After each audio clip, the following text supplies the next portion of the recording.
Krishna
Krishna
कितनी अलग अलग प्रकार की लीलाएं।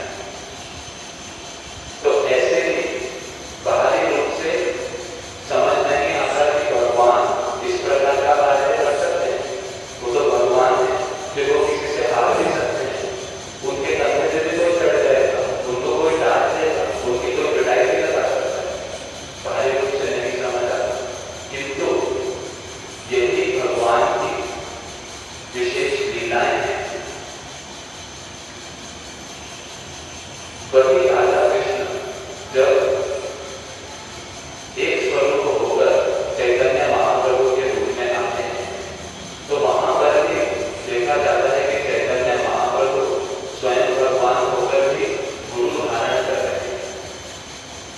भगवान को भी गुरु की आवश्यकता नहीं, किंतु जब जीवों को सिखलाने के लिए भगवान गुरु धारण करते हैं ताकि लोगों को ये शिक्षा प्राप्त हो कि भक्ति मार्ग में आगे बढ़ने के लिए गुरु का क्या मतलब। तो ऐसे श्री चैतन्य महाप्रभु के जो गुरु वो कौन है? ईश्वर पुरीपाद जी।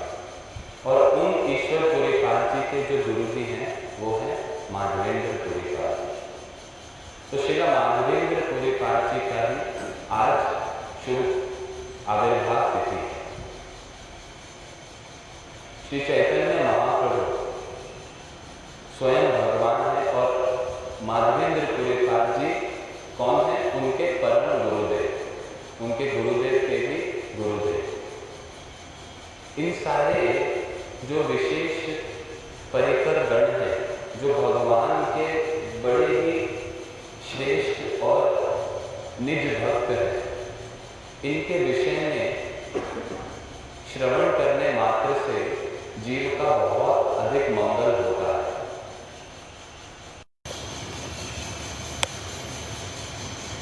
माधवेंद्र पुरीपाद जी उन्होंने 4 संप्रदायों में से एक संप्रदाय श्री मध्व संप्रदाय, जो ब्रह्मा जी द्वारा ब्रह्मा जी से शुरू हुई। श्री मध्व संप्रदाय में उन्होंने आश्रय ग्रहण किया। श्री माधवेंद्र पुरीपाद जी के विषय में आता है कि वो कृष्ण के प्रति प्रेम भक्ति के प्रथम अंकुर है। अर्थात श्री माधवेंद्र पुरीपाद जी के हृदय में जिस प्रकार की कृष्ण के प्रति भावना है, राधा कृष्ण के प्रति जिस प्रकार की उनके हृदय में भावना है, प्रेम है, वो इतना अद्भुत है कि उस पूरे संप्रदाय में पहले कभी इस प्रकार का प्रेम देखा नहीं गया। वो पूरी करें तो ये वाली भावना के भी ऊपर एक अत्यधिक गाढ़े प्रेम की भावना है, जहां पर कृष्ण मेरे बालक हैं, सिर्फ इतना ही नहीं, बल्कि कृष्ण को मेरे प्रेम की आवश्यकता है।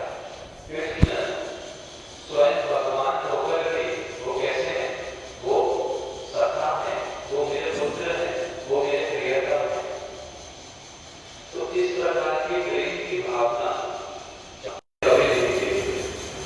तो माधवेंद्र पुरीपाद जी ने भक्ति को पूर्ण रूप से हमारे समक्ष इंट्रोड्यूस किया। उन्हीं के माध्यम से ये भी पता चले कि भगवान से सिर्फ और सिर्फ ऐश्वर्य वाला संबंध ही नहीं, बल्कि बड़ा ही प्यारा माधुर्य वाला संबंध भी रखा जा सकता है। अपने पुत्र समझ के, अपना प्रियतम समझ के, अपना सखा समझ के। तो वही माधवेंद्र पुरीपाद जी किस प्रकार का उनका जीवन, सब समय भगवान के नाम में पूर्ण रूप से उसके लिए डूबे हुए, और भगवान के लिए, भक्ति के लिए कई सारे नियमों को धारण किया हुआ। एक नियम कि मैं कभी भी किसी से भी किसी भी प्रकार का आश्रय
इस प्रकार की कठोर व्रत करने की आवश्यकता क्या है? हम तो भक्ति में सुनते हैं, उपदेश नहीं प्राप्त होते। तो श्रील माधवेंद्र पुरी पाल जी वो किसी दिखावे के लिए कि देखो देखो मैं कितना बड़ा त्यागी हूँ, देखो मैं तो कुछ भी पाता नहीं, सिर्फ दूध पे रहता हूँ, इस प्रकार के अहंकार से मत होकर नहीं, अपितु उनका मन में विचार क्या है कि मैं भगवान की भक्ति करना चाहता हूँ, राधा कृष्ण की भक्ति करना चाहता हूँ, उनके नाम को उच्चारण करना चाहता हूँ, उनका भजन करना चाहता हूँ, और मेरा एक एक क्षण, मेरे समय का एक एक क्षण सिर्फ इसी वस्तु में जाए, और किसी भी चीज को और किसी भी चीज में मेरा ध्यान, मेरा समय, मेरी एनर्जी कहीं पर भी ना जाए। अगर कुछ संग्रह करूंगा तो उसको व्यवहार करने में भी समय लगेगा, उसको संभालने में समय लगेगा, उसकी चिंता रहेगी चोरी ना हो जाए, उसकी चिंता रहेगी खराब ना हो जाए। इन सारी चीजों से ऊपर उठ के मेरा सब समय किस चीज में जाए? भगवान के नाम में, उनके स्मरण में। तो इस प्रकार का विचार करके उन्होंने इस अयाचक वृत्ति को धारण किया, ना कि ये सोचकर कि नहीं सब लोग इससे बहुत प्रभावित होंगे मेरे द्वारा, सब लोग सोचेंगे कितने बड़े साधु हैं, ऐसा नहीं। तो श्री महाराज जी इसमें समझाते हैं कि ये जो उनकी अयाचक वृत्ति धारण करना है, ये हम जैसे साधकों के लिए कोई कॉपी करने की चीज नहीं है। इसको हम कॉपी नहीं कर सकते, इमिटेट नहीं कर सकते कि अच्छा हमारे श्रील माधवेंद्र पुरी पाल जी ने इस प्रकार से भजन किया तो मैं भी अब से सिर्फ दूध पीऊंगा, वो भी कोई लाके देगा तब लूंगा। हम ऐसे व्रत नहीं धारण कर सकते, क्योंकि इसमें योग्यता का विचार आता है। हमारी अभी वैसी योग्यता नहीं है, और अगर हम चेष्टा करेंगे तो उसमें हमारा बड़ा ही नुकसान हो जाएगा। इसका उदाहरण देते हुए श्रील महाराज जी समझाते हैं कि एक बार हरिद्वार में श्रील महाराज जी गए, और वहां पर किसी भक्त ने बोला कि गंगा किनारे एक साधु है जो कि अयाचक वृत्ति धारण करता है, वो कभी किसी से कुछ भी नहीं मांगता, जो अपने आप भगवान व्यवस्था कर देते हैं वो उसी को ही ग्रहण करता है। तो जब श्रील महाराज जी वहां गए, उन्होंने देखा कि वो जो साधु है वो मुख से कुछ भी नहीं बोल रहा है, मुख से किसी से भी कुछ मांग नहीं रहा, किंतु उन्होंने अपने साथ में एक बड़ा सा बोर्ड रख रखा है। उस बोर्ड में क्या लिखा है कि किसी को अगर दान देने की इच्छा है तो मेरे को रोटी दाल चावल दान दे सकता है, मैं मांगूंगा नहीं, किंतु मैं अगर आप देंगे तो मैं ग्रहण कर लूंगा। तो श्रील महाराज जी ये देख के बतलाते हैं कि उस व्यक्ति ने ये अयाचक वृत्ति धारण कर रखी है, मुख से नहीं बोल रहा, किंतु बड़ा सा बोर्ड लगा के दिखला रहा है कि मेरे को दाल रोटी दे दीजिए, दाल चावल दे दीजिए, मैं उसको ग्रहण कर लूंगा। तो ये किस प्रकार का चीज है? ये एक प्रकार का इमिटेशन है, उनको कॉपी करना है, और उसके कारण क्या है, उसमें एक बहुत बड़ा दोष है। अयाचक वृत्ति का ये एक प्रकार का अपमान है। तो श्री महाराज जी बतलाते हैं कि इस प्रकार से श्री माधवेंद्र पुरी पाल जी की जो भावना है वो बहुत ऊंची है, उनकी इस त्याग का कारण बहुत ऊंचा है। वो कुछ अपने त्याग का एडवर्टाइजमेंट नहीं कर रहे, वो अपनी सेवा का, अपने भजन का एडवर्टाइजमेंट नहीं कर रहे कि मैं किस प्रकार से देखो कैसे रहता हूँ, कैसे भजन करता हूँ, बल्कि इस विषय में कि वो अयाचक वृत्ति धारण किए हुए हैं, इस विषय में भी बहुत ही कम लोगों को पता। उन्होंने कभी अपने जीवन में अपने मुख से किसी को भी ये बात नहीं बतलाई कि मैं सिर्फ दूध ग्रहण करता हूँ, वो भी कोई अपने आप से दे देता है, कभी किसी से कहा नहीं। तो इस प्रकार के शुद्ध भक्त श्री माधवेंद्र पुरी पाद। और ऐसे शुद्ध भक्तों के विषय में भगवान क्या बोलते हैं? अनन्य चिंतन तो माम ये जना परिपासते तेषा नित्य वेदता नाम योगक्षेम भावना। कि इस प्रकार के अनन्य भक्त जो मेरी भक्ति करते हैं और किसी प्रकार की कोई भी उनके हृदय में जागतिक कामना नहीं होती, अनन्य चिंतन तो मेरे चिंतन में ही सब समय रत रहे, तो उनकी सारी चीज की व्यवस्था कौन करता हूँ? मैं करता हूँ। स्वयं अपने कंधे पर, अपने मस्तक पर सारी चीजें उनकी धोखे मैं उनके लिए लेके आता हूँ और उनकी चीजों की रक्षा करता हूँ।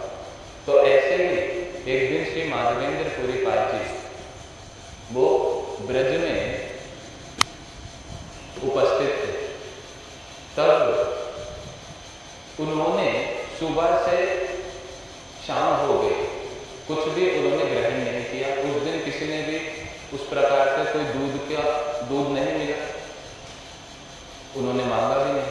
अब समय हो गया तो वो अब क्या कर रहे हैं? उपवास कर रहे हैं। उस दिन नहीं मिला भगवान की जैसी इच्छा।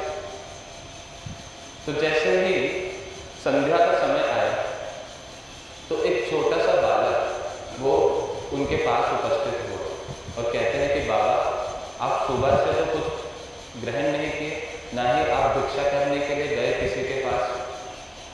तो श्री माधवेंद्र पुरी पाद जी कहते हैं, बालक तुम्हें कैसे पता चला कि मैं कहीं गया नहीं, मैं भिक्षा करने नहीं गया, मैंने कुछ ग्रहण नहीं किया सुबह से? तो कृष्ण क्या बोलते हैं, वो बालक क्या बोलते हैं कि यहाँ से कई सारी जो माताएं हैं वो गुजरती हैं। तो जब उन्होंने देखा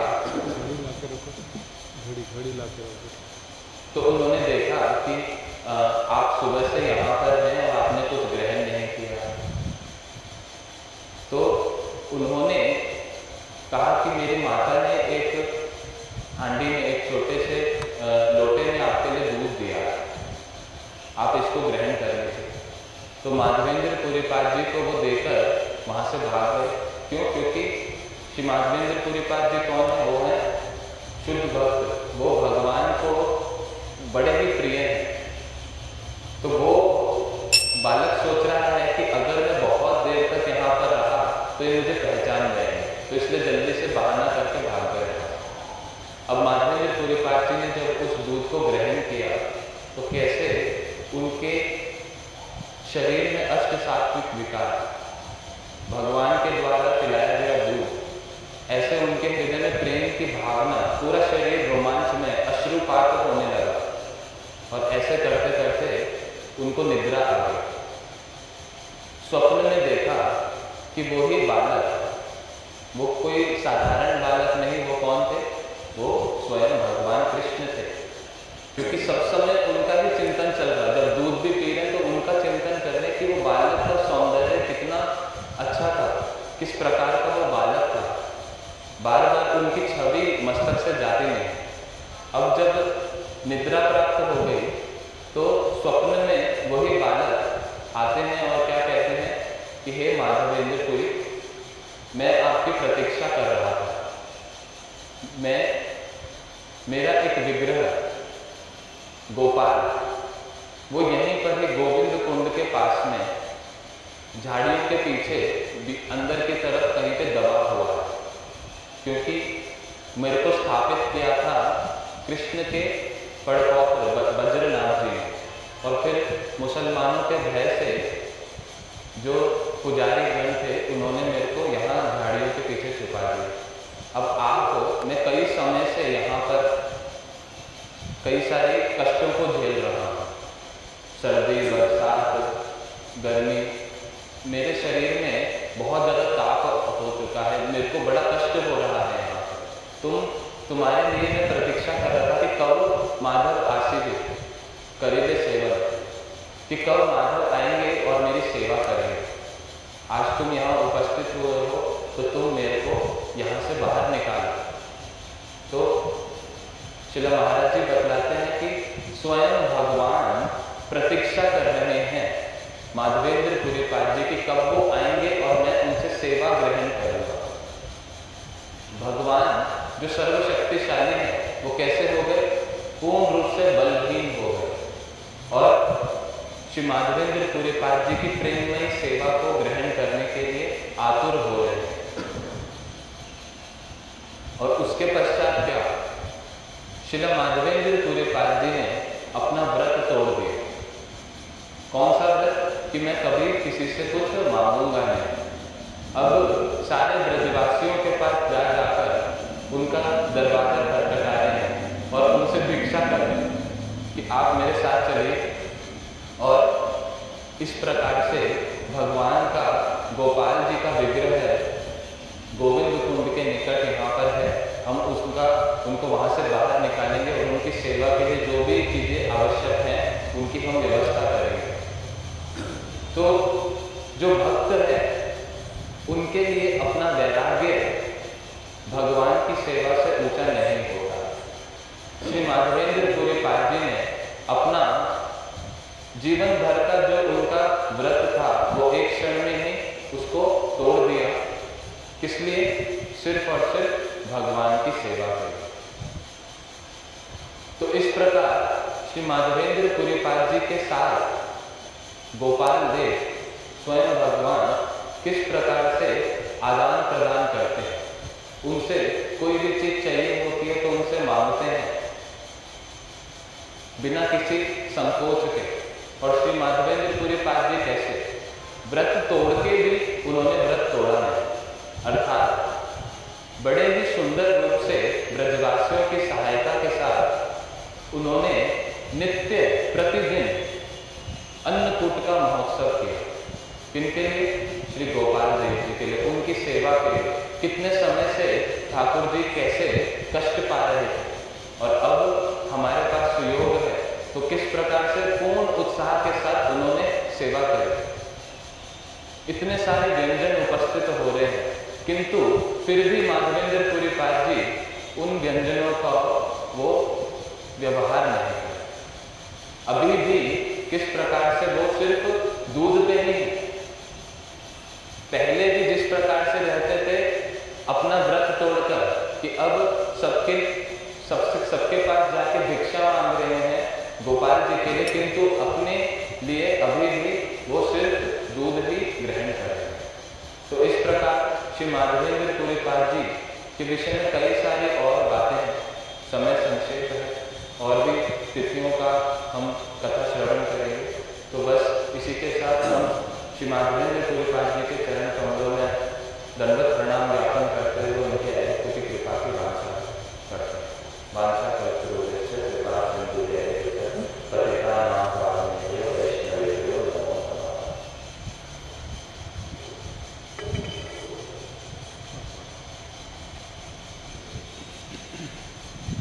माधवेंद्र पुरीपाद जी की आज आविर्भाव तिथि, उसी के उपलक्ष्य में अभी हम लोगों ने कुछ कथा जो है वो श्रवण की। माधवेंद्र पुरीपाद जी राधा रानी और गोपियाँ जैसी वाली कृष्ण की भक्ति करते हैं। माधवेंद्र पुरीपाद जी भी उसी प्रकार की भक्ति करते थे। ये कृष्ण के मधुर रस के भक्त हैं। कृष्ण के वात्सल्य रस में भी सेवा होती है, सख्य रस में भी सेवा होती है, दास्य रस में भी सेवा होती है। और इन्होंने जो सेवा की ये करते हैं मधुर रस में। राधा रानी और गोपियाँ जैसे कृष्ण की सेवा करती हैं। इनके आराध्य देव हैं राधा कृष्ण। उस प्रकार से गोपियों के जैसी भावनाओं से सेवा करते हैं। इसीलिए कभी कभी रहते हैं इस संसार में, किंतु इस संसार में नहीं रहते। रह रहे हैं, सबको दिखाई देता है इस संसार में है, किंतु उनका संसार कुछ और संसार है। इसीलिए इनके संसार को क्या कहते हैं? राधा कृष्ण का संसार। उनका संसार ही अलग है, दिखाई देता है एक ही जैसा। हम सारे जैसे यहाँ पर रह रहे हैं तो हम सारे कहाँ पर हैं? संसार में हैं। अभी सारे कहाँ पर बैठे हैं? मंदिर में बैठे हैं, मठ में बैठे हैं, किंतु सचमुच में बैठे हैं या नहीं बैठे और कौन कितना बैठा है वो उसको अपने आप को पता है। उसी प्रकार से माधवेंद्रपुरी पाद जी इस संसार में हैं तो सही, किंतु इस संसार में नहीं है।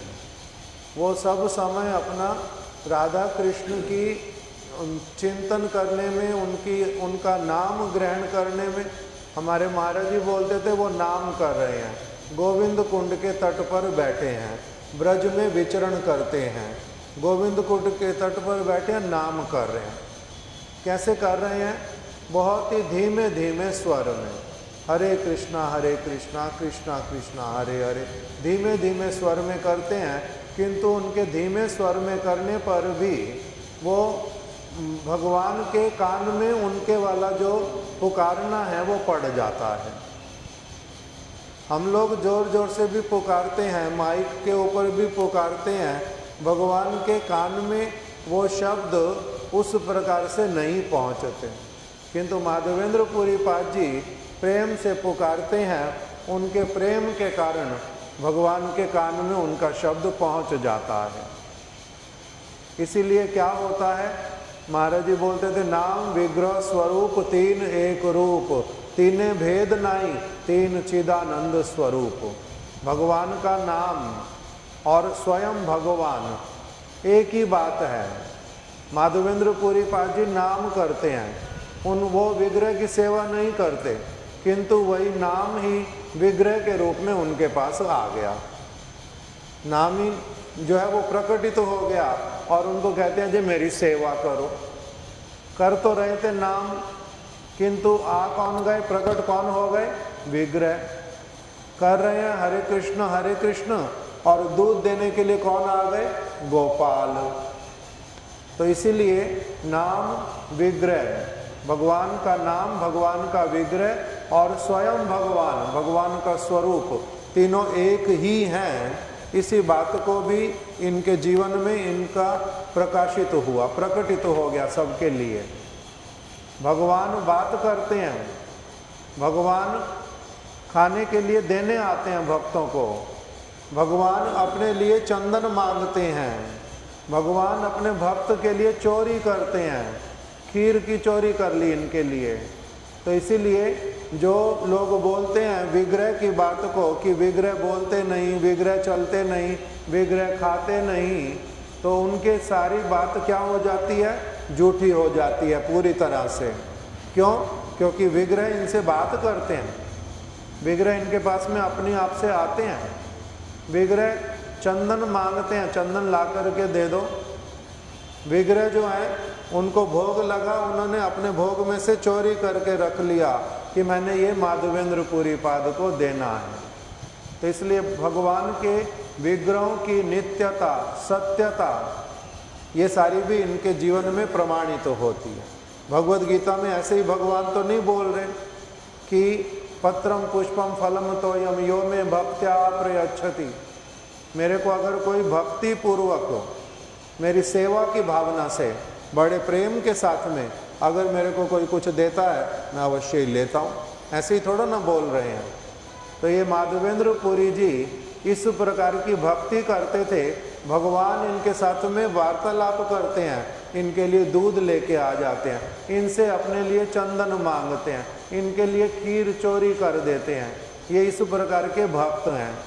और क्या करते हैं? ऐसी वाली भक्ति करते हैं, इन्होंने एकदम से राधा रानी के भावों में डूब जाते हैं, कृष्ण के भावों में गोपियों के भाव में डूब जाते हैं। और इनको अभी मन में आ गया एकदम से कि राधा रानी और गोपियां जो हैं वो कृष्ण के विरह में दुखी हो रही हैं, कृष्ण वृंदावन में नहीं है। कभी इनको कृष्ण, राधा रानी, गोपियाँ एक साथ में सारे मिल जाते हैं और कभी क्या हो जाता है? कृष्ण ब्रज में नहीं है। इसीलिए ये क्या करने लग गए? उस तरह से रोने लग गए एकदम से पुकारने लग गए, ये भूल गए कि मैं इस जगत में रह रहा हूँ, मैं इस पुरुष शरीर में हूँ। उनका वो सारा कुछ खो गया कहीं, और वो गोपी के रूप में प्रार्थना करने लगे, हे कृष्ण। उसमें श्लोक में क्या बोलते हैं, अयि दीन दयार्द नाथ हे मथुरा नाथ कदावलोक्य से, उनको उलाना दे रहे हैं। आप तो अब मथुरा के नाथ बन करके बैठ गए हो, आप ब्रज में अब कभी नहीं आओगे क्या? क्या हमारे को अब आपके दर्शन नहीं होंगे? आप अयि दीन दयार्द नाथ है, आप तो जो व्यक्ति आपको समर्पित होता है, जो आपको हृदय से पुकारता है, आप तो उसके निकट में पहुंच करके उसको सांत्वना देते हो। आप मेरे निकट में क्यों नहीं आ रहे हो? क्या आप ब्रज में नहीं आओगे? वो ब्रज में बैठे हुए इस प्रकार की बात बोलते हैं। तो इसलिए ये माधवेंद्रपुरी पाद ये क्या करते थे, अकेले अकेले अलग अलग स्थानों पर विचरण करते हैं। उद्देश्य क्या है कि अगर संसार में किसी के साथ में भी मैं वार्तालाप करूँगा, इनके साथ में अगर कुछ किसी को भी संग में रखूँगा, तो ये क्या करेंगे, मेरे साथ कुछ कुछ संसार की बात बीच बीच में करेंगे। इसीलिए वो अपने आप किसी को रखते ही नहीं साथ में और किसी के साथ रहते नहीं, असंग होकर के रहते हैं। असंग मतलब अपने आप में। किंतु जब इनको बड़े अच्छे अच्छे भक्त मिलते हैं, तब उनके साथ में बड़े प्रेम से रहते हैं। फिर कोई पूछता है अगर कि आप तो कहते हो मैं असंग रहता हूँ, अकेले अकेले रहता हूँ, फिर ये तो जब कोई कोई भक्त मिलता है उनके साथ में भी रह जाते हो। तब वो कहते हैं इनके साथ में रहना ये कोई दूसरे नहीं है, ये पराये नहीं है, ये और मैं एक ही हैं। जैसे ईश्वरपुरी पाद जी उनके साथ में रहते हैं, उनकी सेवा करते हैं, उनको वो दूसरा मानते ही नहीं, वो और मैं एक ही हैं। इस प्रकार से भक्तों के संग में तो रहते हैं। भक्त जो शुद्ध भावना वाले भक्त हैं, उनके साथ में रहना और अकेले रहना एक ही बात होती है। क्यों? क्योंकि वो भी संसार की वार्ता नहीं करते, वो भगवान की वार्ता करते हैं। और मैं भगवान की वार्ता अपनी आप करता भी हूँ, सुनता भी हूँ, उनका चिंतन भी करता हूँ। तो इसीलिए ईश्वरपुरी पाद जी साथ में अगर हैं, नित्यानंद प्रभु अगर साथ में हैं, और अगर अद्वैताचार्य प्रभु इत्यादि साथ में हैं, तब इनको लगता है मैं अकेला ही हूँ। ये लोग तो कोई भजन में बाधा उत्पन्न करने वाले नहीं हैं, उल्टा भजन करवाते हैं साथ में रह करके। इसीलिए उनके साथ रह के उनको कोई असुविधा नहीं लगती। अन्यथा जब ऐसे वाले भक्त लोग नहीं मिलते और फिर किसी के साथ में नहीं रहते, अपने आप से रहना ज़्यादा अच्छा मानते हैं। तो इस प्रकार से ये माधवेंद्रपुरी पाद जी हमारे जो जिस भावना के साथ में हमारे गुरुदेव, हमारे परम गुरुदेव हम लोगों को राधा कृष्ण की जैसी भक्ति करने की शिक्षा देते हैं, उस प्रकार की भक्ति बड़े ही शुद्ध रूप में करने वाले ये श्री माधवेंद्रपुरी पाद जी एक बहुत विशेष वैष्णव आचार्य हैं। इनका बहुत अधिक श्रेष्ठ स्थान है हमारी गुरु परंपरा में। आज उनकी शुभ आविर्भाव तिथि है। वो हमारे प्रति कृपा करें। हम उनके चरण कमलों में भिक्षा मांगते हैं भक्ति की, यही उनके चरणों में प्रार्थना है।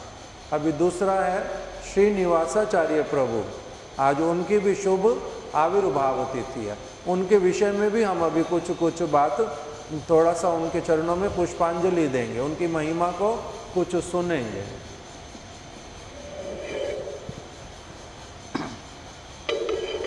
हरे महाप्रभु के एक परिकर श्रील श्रीनिवास आचार्य प्रभु की आज शुभ आविर्भाव तिथि है। हम लोग नित्य प्रति जय ध्वनि में उनका नाम उच्चारण करते हैं। श्री नरोत्तम दास ठाकुर, श्रीनिवास आचार्य और श्यामानंद प्रभु, तीनों का नाम लेकर हम जय ध्वनि नित्य प्रति लेते हैं। उनसे कृपा की आशा करते हैं, प्रार्थना करते हैं। श्रीनिवास आचार्य प्रभु का जो आविर्भाव हुआ वो आज ही के दिन वर्धमान जिले में एक द्वीप है जिसका नाम है अग्रद्वीप। उसमें वो नवद्वीप के निकट ही है और वहाँ पे गांव है चाकंदी, वहाँ पर उनका जन्म हुआ और उनके पिताजी का नाम श्री गंगाधर भट्टाचार्य है, माताजी का नाम श्री लक्ष्मी प्रिया देवी। वर्णन आता है महाप्रभु जब संन्यास ग्रहण करने गए काटोया ग्राम में, कटवा जिसको आज के समय में बोलते हैं हम लोग, जब जो लोग दर्शन करने गए वो जानते हैं, तो गंगाधर भट्टाचार्य जी भी वहाँ उपस्थित थे और उन्होंने दर्शन किया और महाप्रभु के साथ संग होने के कारण उनके मुख से नित्य प्रति हा चैतन्य निकलता है। महाप्रभु के प्रति शरणागत हुए, इसी कारण से उनका नाम पड़ गया था श्री चैतन्य दास। श्री गंगाधर भट्टाचार्य जी का नाम हो गया श्री चैतन्य दास। उन चैतन्य दास जी के यहाँ पर शिला श्रीनिवास जी का जन्म हुआ। इनकी जन्म लीला भी बड़ी अद्भुत है। वर्णन कथा में बताया जाता है कि कैसे जब श्री चैतन्य दास और उनकी पत्नी घर पर रहती हैं, भगवान का भजन करते हैं अच्छे से, तो उनके हृदय में कोई कामना नहीं है भगवान के भजन करने के लिए, लेकिन एक अचानक से हृदय में चैतन्य दास जी के हृदय में आते कि मेरे कोई पुत्र होते, ऐसी कामना उनके हृदय में जागरूक हो गई। और जब उन्होंने अपनी पत्नी को ये बात बताई तो उन्होंने कहा हमें ये महाप्रभु को बताना चाहिए कि ऐसी कामना हृदय में आई है। तब वो लोग अग्रद्वीप से श्री जगन्नाथपुरी, तब महाप्रभु संन्यास ग्रहण करके जगन्नाथपुरी में रहने लगे नीलाचल में, तो उनके निकट पहुँचे और महाप्रभु को अपनी हृदय की बात बतलाएंगे उससे पहले ही महाप्रभु ने जो भक्त लोग वहाँ पे उपस्थित थे, श्री गोविंद और अन्य भक्त, कहा कि देखो देखो इनके हृदय में जो कामना उत्पन्न हुई है उसको श्री जगन्नाथ देव पूरा करेंगे। तो भक्तों ने पूछा कौन सी कामना, तो महाप्रभु ने बताया इनके हृदय में पुत्र की कामना आई है और इनके यहाँ पर मेरे से ही अभिन्न मेरा ही स्वरूप जिसका नाम क्या होगा श्री निवास, वो इनके यहाँ पर पुत्र रूप में जन्म ग्रहण करेंगे और वो जिनके साथ भी रहेंगे उनको आनंद की प्राप्ति होगी। क्यों? क्योंकि वो नित्य प्रति भगवान का भजन करेंगे तो भक्तों को उनके संग से आनंद की प्राप्ति होगी। और श्री रूप गोस्वामी जी के माध्यम से मैं भक्ति शास्त्रों को प्रकाशित करवाऊंगा और श्रीनिवास आचार्य के श्रीनिवास जी के माध्यम से उन सारे ग्रंथों का वितरण करवाऊंगा जगह जगह। तो इस प्रकार से महाप्रभु ने ये पहले ही बतला दिया। और आज ही के दिन उनके गंगाधर भट्टाचार्य जी के घर में श्री चैतन्य दास जिनका नाम हुआ श्रीनिवास जी का जन्म हुआ। अब इनकी लीला बड़ी अद्भुत है। श्रीनिवास जी धीरे धीरे बड़े हुए और इनके माता पिता इनको महाप्रभु की लीलाओं को सुनाते थे, साथ साथ भगवान श्री कृष्ण की लीलाओं को भी वर्णन करते थे जो वृंदावन में मधुर मधुर लीलाएं हुई। बचपन से ही इनको सारी शिक्षाएं प्राप्त हुई और फिर धीरे धीरे जब बड़े हुए तो पास में ही श्रीखंड नामक स्थान पर जो महाप्रभु के भक्त रहते थे उनका संग इनको प्राप्त हुआ, उनसे कथाएं सुनी, उनकी सेवाएं इन्होंने करी हृदय से, जिसके कारण उनके हृदय में महाप्रभु के प्रति भक्ति और उनके भक्तों के प्रति सेवा की भावना उत्पन्न हो गई स्वाभाविक रूप से।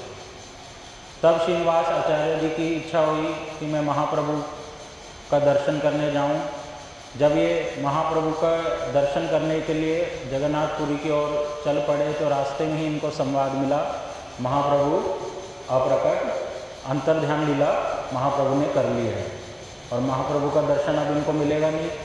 और इस बात को सोचकर इनके हृदय में बड़ा तीव्र वैराग्य उत्पन्न हो गया। एकदम से इनके प्राण छटपटाने लगे, क्योंकि नित्य प्रति ये महाप्रभु के विषय में ही सुनते थे और उनका दर्शन प्राप्त करने के लिए जा रहे थे, लेकिन समझ में नहीं आ रहा क्या करें। तभी स्वप्न में महाप्रभु ने दर्शन दिया अपने भक्त को और कहा कि आप यहाँ पर आ जाओ जगन्नाथपुरी में, और यहाँ पर मेरे भक्तों का दर्शन तुम्हें प्राप्त होगा। तब ये वहाँ गए, वहाँ पर भगवान जगन्नाथ जी का दर्शन किया। स्वप्न में महाप्रभु का फिर से दर्शन हुआ। वहाँ पर महाप्रभु के जो भक्त उस समय उपस्थित थे उन सब की कृपा प्राप्त करी, और विशेषकर श्री गदाधर पंडित जी का इनको संग प्राप्त हुआ। उनसे भागवत कथा श्रवण करने को इनको मिली। इनकी इच्छा थी भागवत कथा, जो भागवत ग्रंथ है वो मेरे निकट होना चाहिए। तो जो श्री गदाधर पंडित जी हैं, श्री गदाधर पंडित जी जो महाप्रभु के भक्त हैं, वो महाप्रभु को भागवत कथा जब सुनाते थे तो महाप्रभु जब अप्रकट हो गए, वो भागवत ग्रंथ को जब पढ़ते तो वो आंसुओं के कारण वो ग्रंथ क्या हो गया, उसमें शब्द पढ़ने नहीं जाते ठीक से, गीला हो गया वो ग्रंथ। तब इनको पता चला जहाँ कहीं बंगाल में ग्रंथ मिलेगा तो वहाँ गए, लेकिन वहाँ भी प्राप्ति ना होने के कारण जब ये वापस आए तो श्री गदाधर पंडित जी भी अप्रकट हो गए। तो ये शिला महाराज जी बतलाते हैं, ऐसे करते करते बहुत सारे भक्त धीरे धीरे अप्रकट हो गए, जिनकी एक दर्शन की अभिलाषा करते थे, और उनके दर्शन नहीं मिलने के कारण उनको बड़ा कष्ट होता था, दुख होता था। अब कुछ भक्त जो उस समय महाप्रभु के उपस्थित थे, उन्होंने इनको आदेश दिया कि अब आप कहाँ जाएं, वृंदावन जाएं, वहाँ पर आपकी सेवा है, वहाँ जाकर सेवा कीजिए। फिर वहाँ भी जब आए, श्री रूप गोस्वामी, सनातन गोस्वामी जी आदि प्रकट हो गए।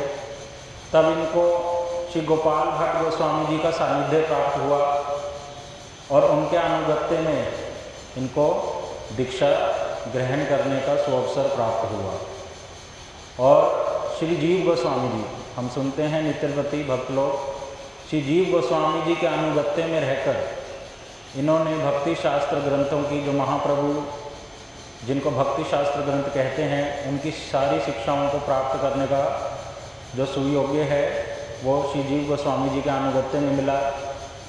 नित्यव्रती श्री जीव गोस्वामी जी की सेवा करते थे हृदय से, उनके लिए हर प्रकार की सेवाओं को उपस्थित रखते थे, और इसी कारण से श्री जीव गोस्वामी जी ने इनको एक उपाधि दी, क्योंकि इनका नाम तो श्रीनिवास था, लेकिन इनको उपाधि दी गई आप आचार्य हैं, आप आचरण के माध्यम से सारी शिक्षाओं को सभी को सिखाते हैं और ग्रहण भी करते हैं, इसलिए आप आचार्य हैं। इसलिए इनका तब से नाम श्रीनिवास आचार्य हो गया। समय है तो श्रीनिवास आचार्य हो गया। और एक लीला जो अधिकतर हम लोग सुनते हैं, श्री जीव गोस्वामी जी ने और अन्य जो उस समय गोस्वामी वर्ग वृंदावन में उपस्थित थे, श्री कृष्णदास कविराज गोस्वामी, श्री रघुनाथ दास गोस्वामी और अन्य गोस्वामी, उन सब ने भक्तों ने इन प्रभु त्रयों को एक सेवा दी कि अब आप लोग जाकर क्या कीजिए, इन भक्ति शास्त्र ग्रंथों का वितरण और प्रचार कीजिए। और इनको एक पेटी में ग्रंथ बांध कर दे दिए गए, और तीनों गुरु भाई श्री नरोत्तम दास ठाकुर, श्री श्रीनिवास आचार्य जी और श्री श्यामानंद प्रभु जी, तीनों को ये सेवा दी गई। जब ये लोग ग्रंथों को लेकर जा रहे थे, एक स्थान का नाम आता है कि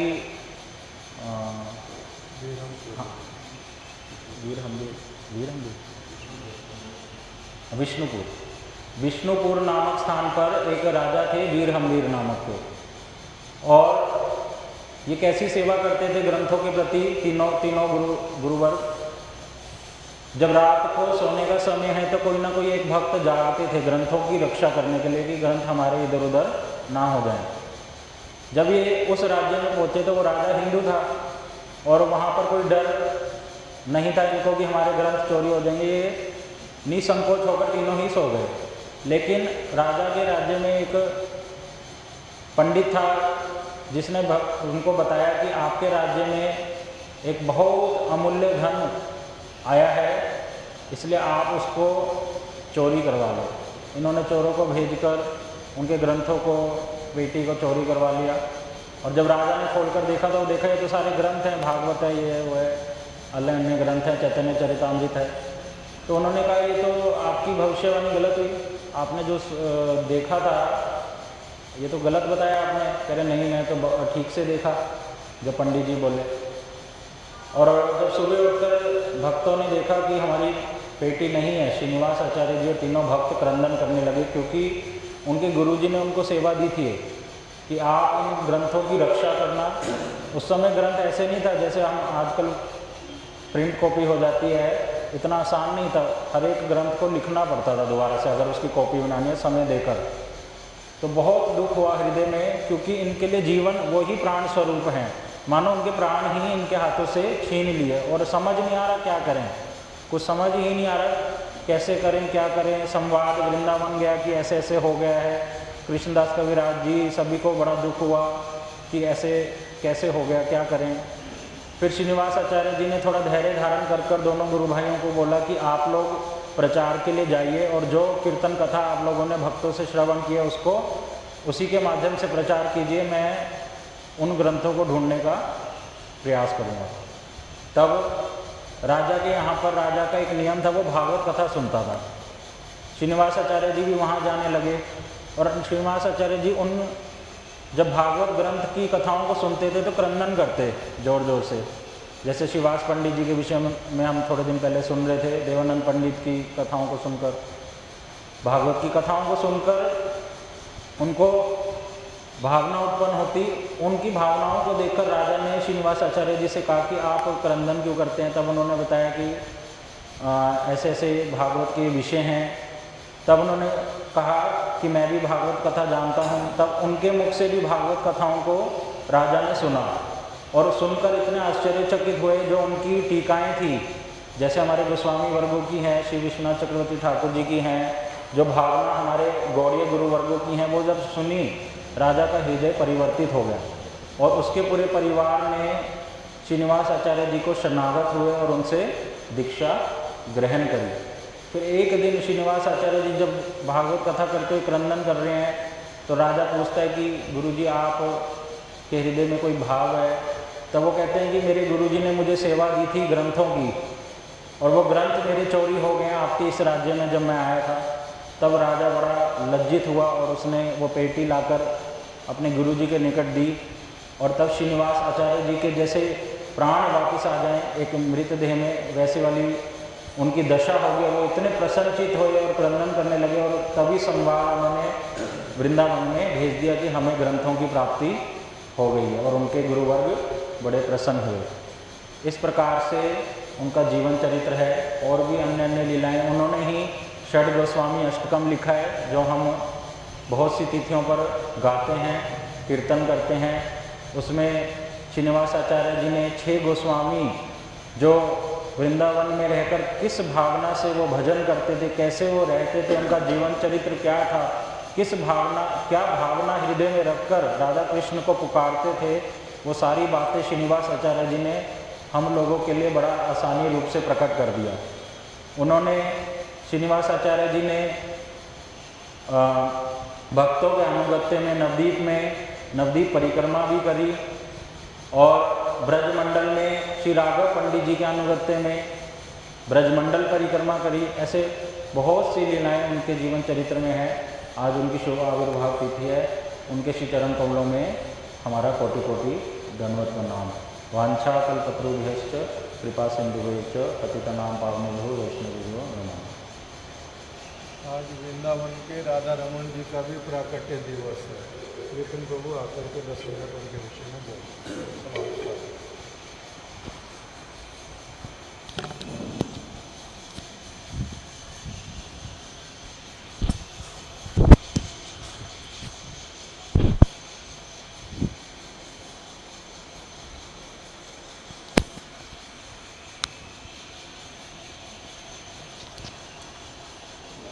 गुरुवे गौरचंद्राय राधिकाय राधे कृष्णाय कृष्ण भक्ताय भगवत्ताय नमः। आज श्री राधारमण जी का ही प्रागट्य उत्सव, प्रागट्य दिवस। श्री वृंदावन में न केवल गौड़ीय वैष्णव द्वारा यह दिवस अत्यंत विशेष और उल्लास से मनाया जाता है, और समस्त जितने भी संप्रदाय हैं उन सबका श्री राधारमण जी के प्रति एक विशेष भाव और अनुराग है। वृंदावन में 7 विशेष मंदिर हैं। श्रीधाम वृंदावन में 7 विशेष मंदिर हैं, जिनको बोलते हैं सप्त देवालय एक साथ में। राधा मदन मोहन, राधा गोविंद देव, राधा गोपीनाथ, राधा दामोदर, राधा श्याम सुंदर, राधा रमण, राधा गोकुलानंद। ये 7 विशेष मंदिर, इसलिए एक साथ में उनको कहते हैं सप्त देवालय।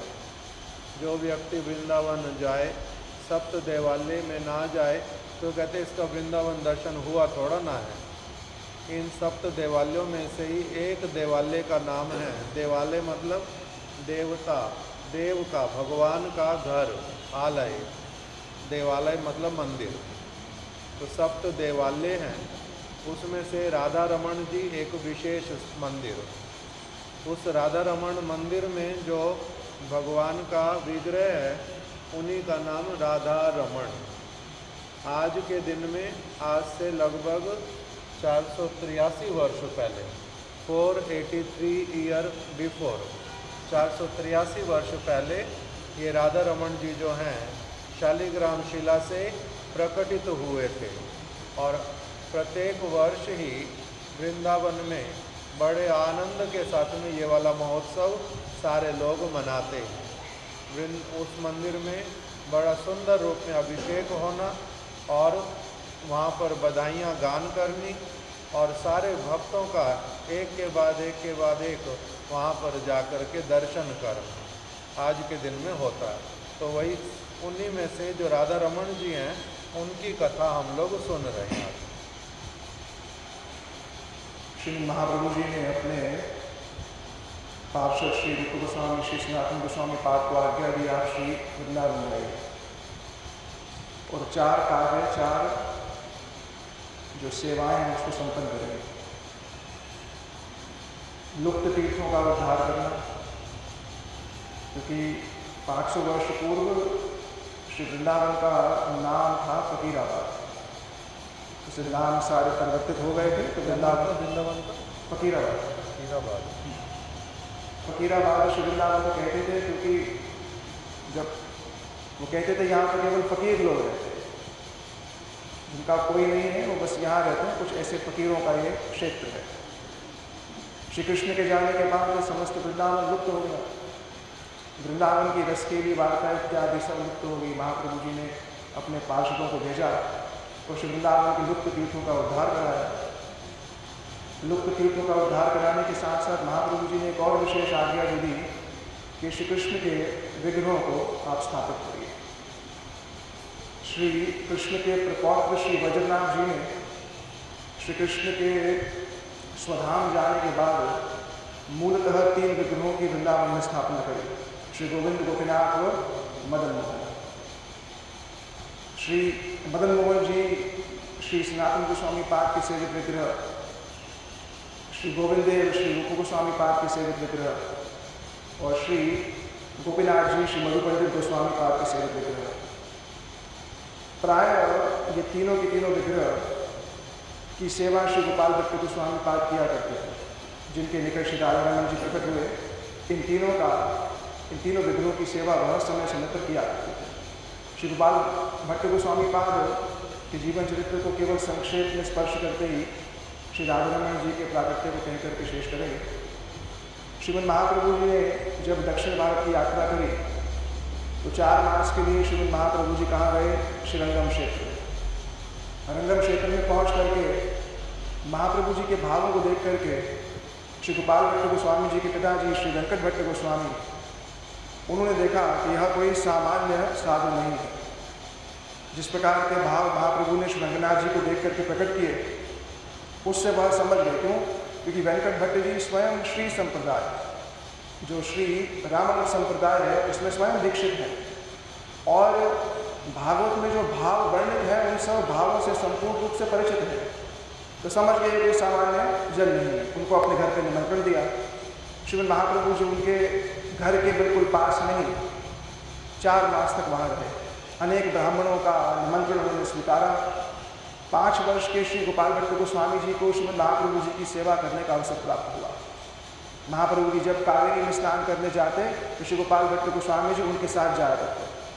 उनके वस्त्र इत्यादि को धोना, उनके लिए जल इत्यादि की व्यवस्था करना, उनके निकट बैठ करके हरि कथा श्रवण करना, ऐसा श्री गोपाल भट्ट गोस्वामी पाद को 4 मास का पूरा अवसर प्राप्त हुआ।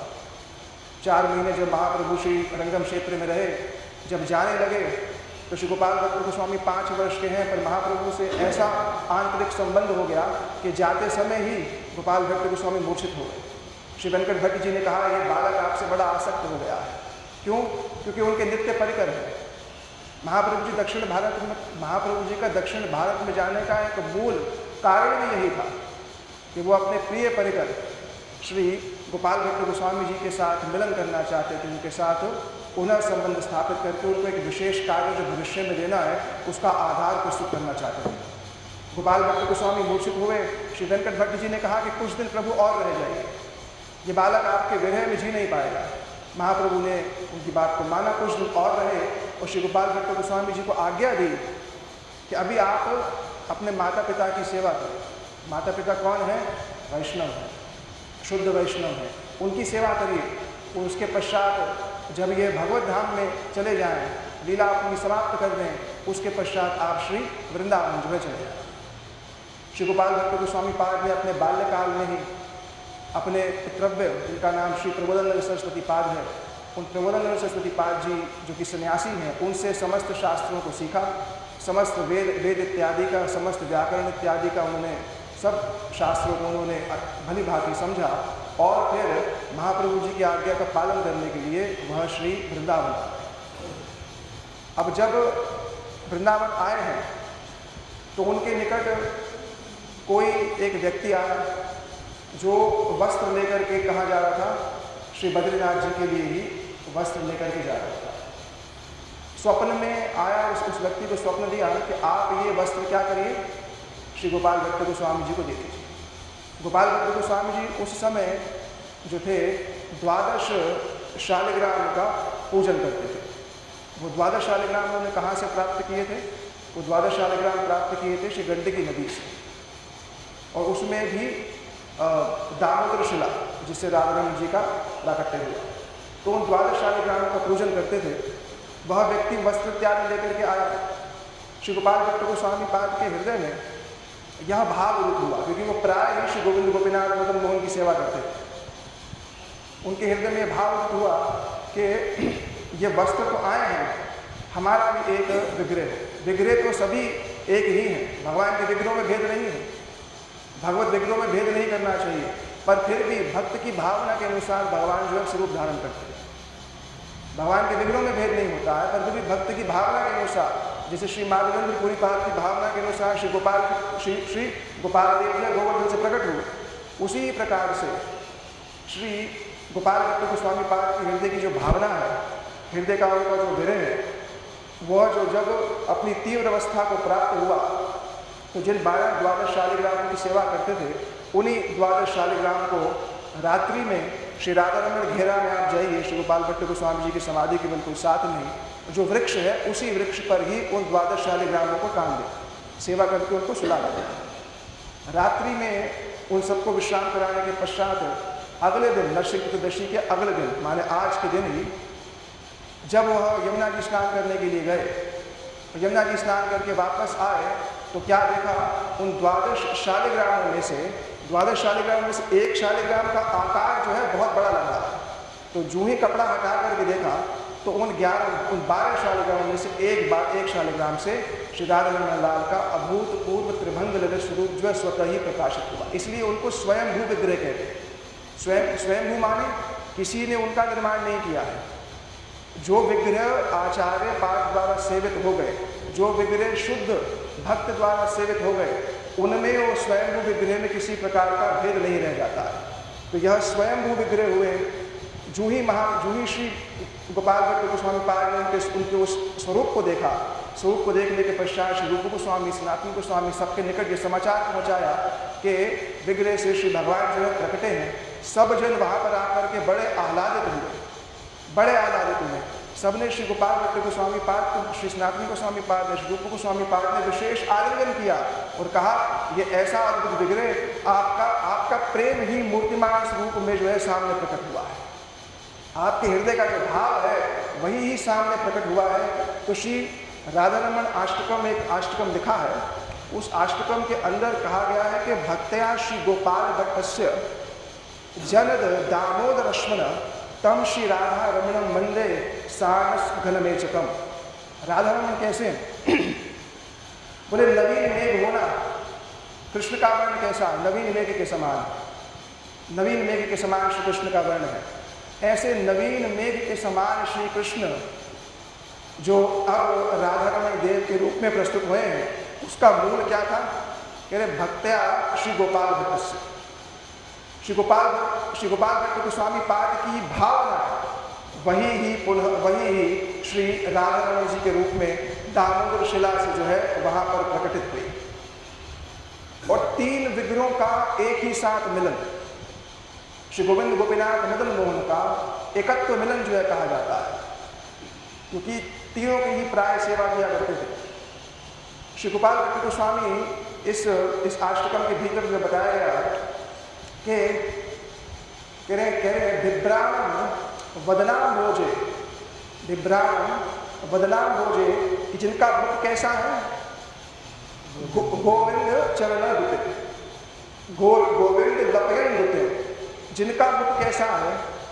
श्री राधा रमण ने मानो श्री गोविंद देव के ही मुख को, वृंदावन जो गए हैं वो गोविंद देव के मुख को, गोविंद देव के मुख की शोभा को जिन्होंने अपने मुखमंडल पे धारण किया हुआ, गोविंद देव के मुख की शोभा को जिन्होंने अपने मुखमंडल पर धारण किया है, ऐसे मेघवर्ण स्वरूप नवीन मेघ के समान जो श्री राधा रमण है, उनको जो है मैं प्रणाम करता। दूसरा बताया गया श्री गोपीनाथ जी के चरण, ये वक्षस्थल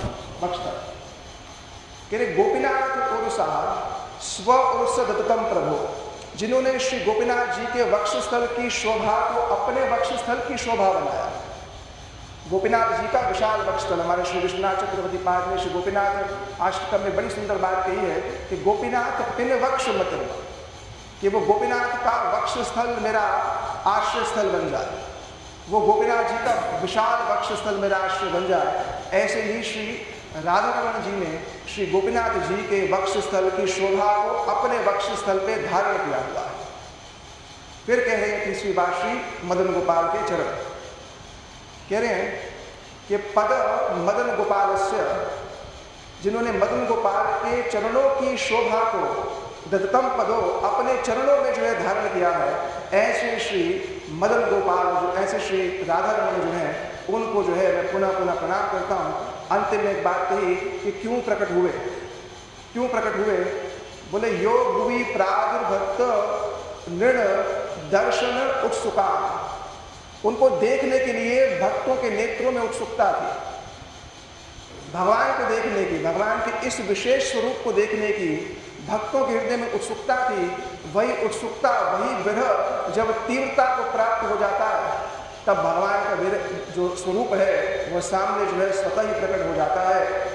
श्री राधा रमण जी के विषय में श्री गोपाल भट्ट जी का संबंध बता रहे हैं कि श्रीमद गोपाल भट्ट से प्राणाधार स्वरूपकम, श्रीमद राधा रमण जी कौन है? श्री गोपाल भट्ट गोस्वामी जी के प्राण स्वरूप हैं। उन्होंने आज ही के दिन इस श्री वृंदावन में प्रकट होकर के, कहीं उनके गोस्वामी गणों का ये अपना भाव है, इसकी प्रमाणिकता कितनी है वो तो पता नहीं, पर वो इस बात को कहते हैं कि राधा रमण नाम ही क्यों रखा, विग्रहों के अपने अपने नाम रखे गए, तो राधा रमण नाम ही क्यों रखा? उनका ये कहना है, उनका एक मत है। श्री रासलीला के अंदर जब श्री कृष्ण रासलीला में अंतर्ध्यान हुए और समस्त गोपियाँ श्री कृष्ण को ढूंढ रही हैं, श्री कृष्ण को ढूंढते ढूंढते ढूंढते ढूंढते श्री राधिका के मुख से एक श्लोक उच्चारित हुआ। कहाँ उच्चारित हुआ? निधिवन जी के बिल्कुल साथ में। हा नाथ रमण पृष्ठ क्वासी क्वासी महाभूषण। ये जो श्लोक है वो श्री राधिका के मुख से ही हुआ, उच्चारित हुआ है। और हा शब्द कहकर के श्री राधिका के विरह की दशा, ऐ शब्द, ऐ दीनदयाल नाथ, ये सब विस्मयकारी शब्द हैं। तो ऐ कह करके या हा कह करके इस बात का राधिका कह रही है हाँ है, हा नाथ, वहाँ 3 विशेषण दिए, नाथ, रमण और प्रेष्ठ। हे कृष्ण, पहले कौन है? आप नाथ हैं। अब प्राय तो कृष्ण के नाथ, राधिका कृष्ण की नाथ है, श्याम सुंदर नाथ नहीं है। पर विरह भाव में श्री राधिका क्या है? मदीय भाव से तदीय भाव को धारण कर लेती हैं कि आप कहाँ चले गए। वैसे तो कृष्ण पर संपूर्ण रूप से शासन करने वाली कौन है? श्री राधिका है। पर यहाँ पर नाथ कह रही है, क्यों? विरह भाव में कह रही है, हे नाथ आप कहाँ चले गए। दूसरा शब्द प्रयोग किया, रमण। रमण करने में आप श्रेष्ठ हैं। ब्रह्मांड पुराण के श्लोक में इस हरे शब्द का या राम शब्द की भी व्याख्या दी गई है। श्री राधा रमणम राम इति विधीयते।